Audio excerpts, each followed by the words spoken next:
நீதிமன்றத்துக்கு போயிருச்சு. நீதிமன்றம் இதை வந்து விசாரிச்சு ஒரு தீர்ப்பு கொடுக்க வேண்டியதான். இதுல வந்து இன்னும் அரசியல் ரீதியாக இதுல ஒன்றும் கமெண்ட் சொல்ற அளவுக்கு ஒன்றும் இல்லையே.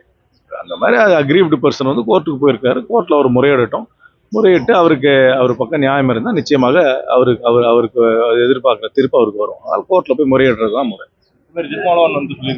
பிஜேபி ஆர்எஸ்எஸோட எனக்கு தெரியல. எனக்கு எல்லாம் தெரிந்து இவ்வளவு பெருசா ஆனதே எனக்கு ஒரு ஆச்சரியமா இருக்கு. அதுல ஏதாவது கான்ஸ்பிரசியோ வேற ஏதோ உள்நோக்கம் இருந்தால் இது எல்லாத்தையும் நீதிமன்றத்தில் சொல்றதுதான் முறையா இருக்கும். தமிழகத்துல வந்துட்டு இப்ப அமலாக்கத்துறையினர் வந்து மருந்து கம்பெனி சோதனை நடத்துறாங்க. 22 குழந்தைகள் இறந்து போயிருக்காங்க. இருமல் மருந்து சாப்பிட்டதுனால 22 குழந்தைகள் இறந்து போயிருக்காங்க. அது வந்து அந்த மருந்து எங்க இருந்து வந்ததுன்றத விசாரணை மூலமா கண்டுபிடிக்கணும். அது தமிழ்நாட்டில இருந்து வந்திருந்ததுன்னா அதற்காக இங்க இருக்கிற அரசாங்கமும் அதற்கு துறை அதிகாரிகளும் கண்டிப்பாக பதில் சொல்லித்தான் ஆகணும். எப்படி வந்து அந்த குவாலிட்டி டெஸ்ட் எப்படி பாஸ் ஆச்சு, ஏன் அப்படி குவாலிட்டி டெஸ்ட் பண்ணாங்களா, அப்படி பண்ணவங்களை யார் பண்ணாங்க, இல்லைன்னா பண்ணி பாஸ் ஆச்சா இல்லைன்னா பண்ணவே இல்லையான்றதெல்லாம் தெரிஞ்சுதான் ஆகணும். ஏன்னா 22 குழந்தைகள் எந்த பகுதியில் இறந்திருந்தாலும் அதை லைட்டாக எடுத்துக்க முடியாது. 5 ஆண்டுகளா சோதனையே நடத்தலை தெரியல. அதெல்லாம் இன்வெஸ்டிகேஷன் தான் வரும். எனக்கு நியூஸ் பேப்பர்ல வர செய்தியை தவிர எனக்கு எந்த ஒரு ஃபர்ஸ்ட் ஹேண்ட் இன்ஃபர்மேஷனும் கிடையாது. எதுவா இருந்தாலும் தீர விசாரித்து தான் அதுக்கு வந்து ப்ராப்பரா சொல்லும். ஆனா அரசாங்கம் இதற்காக நடவடிக்கை எடுத்து அதற்கு அறிவிக்கை ஒரு ப்ரோக்ரஸ் ரிப்போர்ட் கொடுத்துட்டே வரணும். கரூர் சம்பவத்துக்கு விஜய் வந்து தாமதமா அறிக்கை கொடுத்து வீடியோ வெளியிட்டிருந்தாரு. அவருடைய கட்சி கொடி கூட அரக்கம்பத்தில் பழக்க விடலை.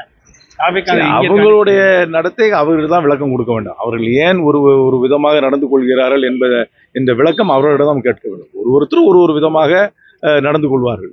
எங்கள் கட்சியுடைய பொதுச் செயலாளர் திரு கே.சி. வேணுகோபால் நேரடியாக வந்து ஆறுதல் சொன்னார். அங்க இருக்கும் பாராளுமன்ற உறுப்பினர்கள்லாம், அந்த தொகுதி பாராளுமன்ற உறுப்பினர் மற்றவங்கலாம் சேர்ந்தாங்க. ஒரு கட்சி ஒரு விதத்துல இந்த துயர சம்பவத்திற்கு தங்களுடைய நடவடிக்கை இருந்திருக்கிறது. அந்த கட்சி நடவடிக்கை எடுத்ததா, அவர்களுடைய எந்த விதத்துல அவர்கள் நடந்து கொண்டார்கள் என்ற விளக்கத்தெல்லாம் அவர்களிடம் நீங்க கேட்க வேண்டும். அவரை தான் கேட்கணும். 1984 நடந்தது ப்ளூ ஸ்டார்னு ஒரு ஆபரேஷன் நடந்தது. அதுக்கப்புறம் பிளாக் தண்டர்னு ஒரு ஆபரேஷன் நடந்தது. அது சரித்திரம் தெரிந்தவர்களுக்கு 2 ஆபரேஷனுக்கு வித்தியாசமும் புரிந்திருப்பாரு. இன்னைக்கு வந்துட்டு நயனா நாகேந்திரன் வந்து பிரச்சாரமா இங்க வரட்டும், நல்லா வரட்டும். எங்க ஊர் நல்ல வந்து விருந்தோம்பலுக்கு பேர் சிறந்த ஊர். எங்கள் ஊரில் நல்ல விருந்து சாப்பிட்டு திரு நயனா நாகேந்திரன் பத்திரமாக செல்ல வேண்டும் என்று கேட்டுக்கொள்கிறேன். திருநெல்வேலியில வந்து போலீஸ் ஸ்டேஷன்லேயே வரிகொண்டு வீசிட்டாங்க. இந்த அளவுக்கு தீவிரவாத அதிகரிக்கிறதுக்கு தீவிரவாதமா இதுதான் வேற ஏதாவது இது டெரரிஸ்ட் ஆக்டா இல்ல ஆன்டி சோஷியல் ஆக்டான்னு விசாரிச்சுட்டாங்க. தீவிரவாதத்துக்கும் ஆன்டி சோஷியலுக்கும் வித்தியாசம் இருக்கு. அதான் பிடிச்சிருக்காங்க. அந்த மாதிரி கூலிப்படை கொலை அந்த மாதிரி இதெல்லாம் வருது. அதெல்லாத்தையும் இரும்புக்கரம் கூட்டி அடக்க வேண்டும். கண்டிப்பாக அடக்க ரொம்ப அதிகரிச்சுட்டே வருது. கூலிப்படை கொலை அதன் விளைவாகத்தான் இதெல்லாம் வருகிறது. குறிப்பாக அந்த பகுதியில் இருக்கிறதுன்ற செய்திகள் நிறைய வருது. என்னை பொறுத்த வரைக்கும் காவல்துறை கண்டிப்பாக நடவடிக்கை எடுக்க வேண்டும். செய்திகளை உடனுக்குடன் தெரிந்து கொள்ள கீழ்கண்ட கேபிள் மற்றும் டிடிஹெச் நெட்வொர்க்குகளில் எம்நாடு செய்தி தொலைக்காட்சியை காணுங்கள்.